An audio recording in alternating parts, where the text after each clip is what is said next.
আলাইকুম, সবাই কেমন আছেন? শুরু করছি নতুন আরেকটি ভিডিও। আজকের এই ভিডিওটি শুরু করছি বিকাল থেকে। আজকে হচ্ছে সারাদিন টুকিটাকি কাজকর্ম করেছি, কিন্তু বেশি একটা কোনো কাজে মন দিতে পারছিলাম না, কারণ আজকে মনটা বেশি একটা ভালো নাই।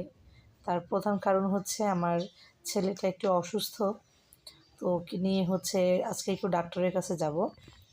তো ডক্টরের কাছে গতকালও গিয়েছিলাম। উনি হচ্ছে কিছু পরীক্ষা-নিরীক্ষা দিছিল। ওর মূলত সমস্যা হচ্ছে ওর নাকের মধ্যে মাংস বৃদ্ধি হয়েছে আরকি, যেটাকে আমরা নাকের পলিপাস হিসেবেও অনেকে চিনে থাকি। তো সেরকমই কিছু একটা। তো ডক্টর অবশ্য মানে ভাবতেছিল যে হয়তোবা এটাকে অপারেশন করা লাগতে পারে। তো সেইটার বিষয়ে আজকে বাকি পরীক্ষা-নিরীক্ষা করাগুলোর জন্য একটু হসপিটালে যাব। তো ওইদিকে হচ্ছে আমার ছেলে টিচার আসছে, সেখানে টিচারের কাছে পড়তেছে। আর আমি ভাবলাম যে এখন বিকেল প্রায় 4:30টার মতো, বের হবার আগে যাওয়ার আগে একটু 1 কাপ কফি খেয়ে যাই। তাহলে শরীরটা তো একটু চাঙ্গা লাগবে। কেন জানি না কোনো কিছুতেই ভালো লাগছে না। কোনো কিছুই আমার কেন জানি না মানে অসহ্য রকম লাগতেছিল। আর সবার কাছেই মানে এই বছরের ১ম এই যেমন একটা আনন্দ ছিল মনের মধ্যে। জানুয়ারি শেষ হয় না কেন? এটা নিয়ে যেরকম একটা ট্রেন্ডিং এ একটা কথা চলছে। এখন আমার কাছে কেন জানি মনে হচ্ছে যে দিনটা কেন শেষ হয় না। একেকটা দিন মনে হয় যে অনেকগুলো দিনের মতো এরকম লাগতেছে। অ কেন জানি না, কিন্তু মনে হয় যে হয়তোবা ছেলে অসুস্থ, মনে অনেক টেনশন করি, এটার জন্যই হয়তোবা। তো এদিকে বসে, বসে কফি খাচ্ছিলাম আর হচ্ছে ভাবছিলাম যে কি করব। তো যাই হোক, বাসা থেকে বের হয়ে গেলাম। বের হতে, হতে অলমোস্ট ৫টা বেজে গেছে। তো রাস্তায় প্রচুর জ্যাম। এখানে হচ্ছে আমাদের বাসাটা যেহেতু নতুন বাজার ১০০ ফিটে, তো রোডটা হচ্ছে 1 বাই 1 ই ছিল। কিন্তু এক সাইডে রোড কেটে নিচে পানির ওয়াসার লাইনে কাজ করতেছে। এজন্য একটা রোডই হচ্ছে যাওয়া আসা করতে হয়। এজন্যই মূলত আরও জ্যাম বেঁধে গেছে বেশি। আর বিশেষ করে এলাকার ভিতরে যে রোডগুলো ছিল সেখানেও সেনাবাহিনীর নির্দেশনায় এখন কাজকর্ম চলতেছে। প্রত্যেকটা গলিতেই দেখা যাচ্ছে ২টা-৩টা গলি পরপরই একটা গলিতে এরকম রাস্তা কেটে তারপর কাজ করতেছে। তো যেহেতু রাস্তা কেটে কাজ করতেছে, সেই ক্ষেত্রে মানুষের চলাফেরার জন্য অনেক হ্যারেস হচ্ছে। আর অনেক জ্যামও লাগতেছে। মানে মিনিমাম আমার এখান থেকে ১৫ থেকে ২০ মিনিটের রাস্তা, সেখানে আমাকে ১ ঘন্টা হাতে নিয়ে বের হইতে হচ্ছে বা ০.৫ ঘন্টার উপরে হাতে নিয়ে বের হতে হচ্ছে সময় নিয়ে। এই তো কথা বলতে, বলতে চলে আসলাম হসপিটালে। এখানে এসে ১ম হচ্ছে যে পরীক্ষাগুলোর জন্য আমাকে রিসিপ্টগুলো দেওয়া হয়েছে, সেগুলোর জন্য আমি এখন টাকা দিব এবং রিসিপ্ট কাটবো। তো কাটলাম। কাটার পরে চলে আসলাম এখানে এক্স-রের জন্য। তো এখানে আমি রিসিপ্টটা জমা দিয়ে দিয়েছি। এক্স-রের জন্য দাঁড়িয়েছিলাম। তো এক্স-রে আমার ছেলে হচ্ছে একটু ভয় পাচ্ছিল। ওর অনেক পরীক্ষা দিছে। এক্স-রে, ইসিজি, তারপর ইকো, তারপর ১২টা ব্লাড টেস্ট, ইউরিন, অনেক কিছু।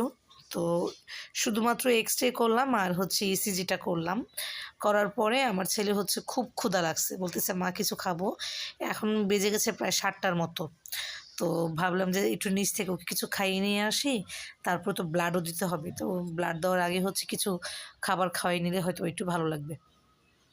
তো হসপিটালের নিচে অন্য কিছু পাইলাম না। দেখলাম যে এখানে কাবাব করতেছে। তো সেখান থেকে ওইটা কাবাব আর রুটি খাওয়াই নিয়ে আসলাম। আর এই যে আমার ছেলের ব্লাড কালেকশন করছে উনি এখন স্যাম্পলগুলা রাখছে আরকি।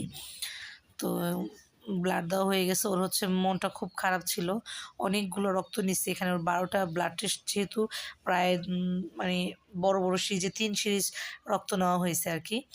তারপর ব্লাড দিয়ে আসার পরে দেখছিলাম এই যে ওর কানে হচ্ছে এরকম ফুটো করে তারপর কান থেকেও রক্ত নিছিল। তো এইটার জন্য খুব বেশি ব্যথা পাইছে। আর একটু পরপর শুধু আমাকে হাতেরটা দেখাইতেছে, "মা এখানে ব্যথা করতেছে।" ২ দিন আগেও আমরা এখান থেকে ব্লাড টেস্ট করছিলাম, সিবিসিটা প্লাটিলেট। তো এখন হচ্ছে ইকোর জন্য বসে আছি। তো ইকোটা করায় নিয়ে আসলাম। করায় নেওয়ার পরে আমাদের বলল যে ঘন্টাখানেক ওয়েট করলে আমাদের সবগুলো রিপোর্ট দিয়ে দিবে। যেহেতু ছোট মানুষ আর হচ্ছে অপারেশন করা লাগবে, ডাক্তার লিখে দিছে, এইজন্য হচ্ছে একটু তাড়াতাড়ি করতেছে আরকি। তো এখানে রিপোর্ট ডেলিভারির জন্য বসে আছি। ১ ঘন্টার কথা বলছি, কিন্তু অলরেডি ১.৫ ঘন্টা হয়ে গেছে। অনেক মানুষ ছিল, অনেক সিরিয়াল ছিল। ভাল লাগতেছিল না। তো অলমোস্ট আমাদের টাইম চলে আসলো ফাইনালি। তো এই যে রিপোর্টগুলো নিলাম। রিপোর্টগুলো নিয়ে এখন ডক্টরের চেম্বারের সামনে বসে আছি। সিরিয়াল দেওয়া ছিল। যে ডক্টরকে রিপোর্টগুলো দেখাই একদম বাসায় চলে যাব। আজকে উনি ফাইনালি বলে দিবে আসলে কি অপারেশন লাগবে বা কী।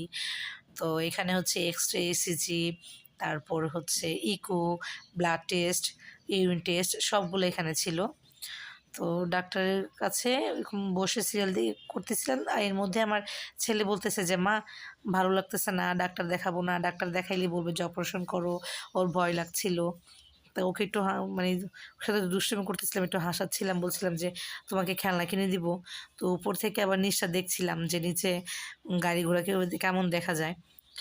তো ডাক্তার দেখাই নিলাম। উনি আমাকে ফাইনালি বলেই দিল যে অপারেশন করা লাগবো এবং অপারেশনটা করতে হবে আগামী মঙ্গলবার। আমাদের ডেটও দিয়ে দিল। তো ছেলের মন খারাপ। তো এইজন্য ওকে একটু মন খুশি করার জন্য একটু যাওয়ার সময় মার্কেটে চলে আসলাম। মার্কেটটা হচ্ছে আমাদের হসপিটালের অপোজিট পাশেই। তো এখানে আসার পর ওকে জিজ্ঞেস করলাম, "তুমি কী খেলবা?" ও বলল, "এমন একটা কিছু খেলবো যেটাতে আমি হসপিটালে শুয়ে শুয়েও খেলতে পারবো। যেহেতু নাকের অপারেশন, ওটা তো বসতে পারবে না বা দাঁড়াতেও পারবে না। শুয়ে থাকতে হবে। সেহেতু ওকে একটা পাজল কিনে দিলাম। বললাম যে, "গাড়ি-টাড়ি কিছু নিবা কিনা?" ও বলতেছে, "না, গাড়ি কিছু নিব না।" অন্য খেলনাও দেখতেছিল কিন্তু না, সবশেষে ওর হচ্ছে পাজলটাই পছন্দ হইল, তো সেটাই কিনে দিলাম। এখন কিনে দেওয়ার পর এখন হচ্ছে আমরা মার্কেট থেকে বের হয়ে যাব। এখন প্রায় রাতের 10:30টার মতো বেজে গেছে, কাছাকাছি। দেখলাম যে মার্কেটের ফ্রন্ট সাইডের যেই গেটগুলো সেগুলো বন্ধ হয়ে গেছে। পরে আমরা গ্রাউন্ড ফ্লোরে নেমে আসলাম সিঁড়ি দিয়ে। সেইখান থেকে তারপর পার্কিং এরিয়া দিয়ে আমরা বের হয়ে আসলাম। তো রাতে যেহেতু বাসায় যাব, আসলে আমার ছেলে খুব কান্না করতেছিল, আমাকে বোঝাচ্ছিল না কিন্তু খুব কান্না করতেছিল। তো বললাম যে, "তুমি কিছু খাবা?" ও বলল যে, "হ্যাঁ, এখান থেকে কিছু খাবে।" তো এখানে নিয়ে আসলাম পিজ্জা ডাইন। এখানে আমরা আগেও অনেকবার এসেছি।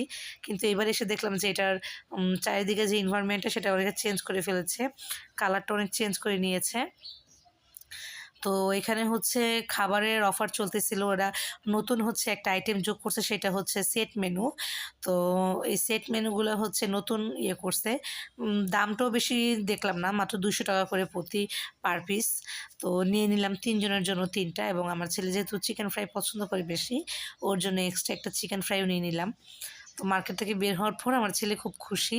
আর তখন দোকান থেকে বের হওয়ার পর। আর এখন প্রায় রাতে বেজে গেছে প্রায় ১১টার মতো। কোনো রিক্সা পাচ্ছিলাম না। পরে একটা রিক্সা পেলাম, সেটা আমার ছেলে ডাক দিয়ে নিয়ে আসলো। তো রিক্সায় উঠে গেলাম আর অপেক্ষা করছিলাম যে কখন বাসায় যাব। খুব বেশি টায়ার্ড লাগতেছিল। আর আমার ছেলে যেহেতু ব্লাড দিয়ে আসছে, ওর আরও বেশি টায়ার্ড লাগতেছিল। কিন্তু খাবার আর খেলনা দেখে একটু স্ট্রং ছিল। মানে অত বেশি দুর্বল বোঝাইতেও দেয়নি বা ও বুঝতেও পারেনি যে কতটা দুর্বল হয়ে গেছে। তো বাসায় চলে আসলাম। আসার পরে এখন এই যে খাবার খুলে নিচ্ছি। ৩ জনের জন্য ৩ টা প্লেট নিয়ে নিয়েছিলাম। তো এখানে ছিল মানে চাইনিজ ভেজিটেবল, ২ টা ফ্রাইড মোমো এবং ২ টা ললিপপ, চিকেন ললিপপ। আর এখানে হচ্ছে ৪ পিস হচ্ছে ফ্রাইড পটেটো আর হচ্ছে গাজর এবং শসা দিয়ে একটা মেয়োনিজের সালাদ বানায় সেটা। আর হচ্ছে ফ্রাইড রাইস। আর এই হচ্ছে আমার ছেলের জন্য একটা বাড়তি চিকেন ফ্রাই। ওদের খাবারটা বিশ্বাস করবেন না। মানে ওদের আমি ভাবছিলাম হয়তো ৳২০০ দিয়ে পার পিস এতগুলো আইটেম থাকবে, বেশি হয়তোবা ভালো হবে না বা খেতে কেমন হবে সেটাও বুঝতে পারতেছিলাম না। কিন্তু আমি যখন সবকিছু দিয়ে এটা খাওয়া শুরু করলাম, তখন অনেক বেশি ভালো লাগতেছিল। সবগুলো খাবারই চমৎকার লাগতেছিল আরকি। তো যাই হোক, এত কিছু করার পরে আমার ছেলেও অনেক খুশি হয়ে গেল। আমারও সারাদিনের ক্লান্তটা দূর হয়ে গেল যেহেতু ছেলে খুশি হয়ে গেছে। আর সবাই আমার ছেলের জন্য দোয়া করবেন যাতে ওর অপারেশনটা খুব ভালোভাবে এবং সুস্থভাবে করিয়ে নিতে পারি। সেই ভিডিও আর ব্লগ অবশ্যই আপনার সাথে শেয়ার করব। আর এই ভিডিওটা এই পর্যন্ত ধৈর্য ধরে দেখার জন্য আপনাদের সবাইকে অসংখ্য পরিমাণ ধন্যবাদ। এবং যারা অলরেডি সাবস্ক্রাইব করেছেন তাদেরকেও ধন্যবাদ। যারা সাবস্ক্রাইব করেননি অবশ্যই সাবস্ক্রাইব করবেন এবং লাইক কমেন্ট দিয়ে আমাদের পাশেই থাকবেন। আসসালামু আলাইকুম।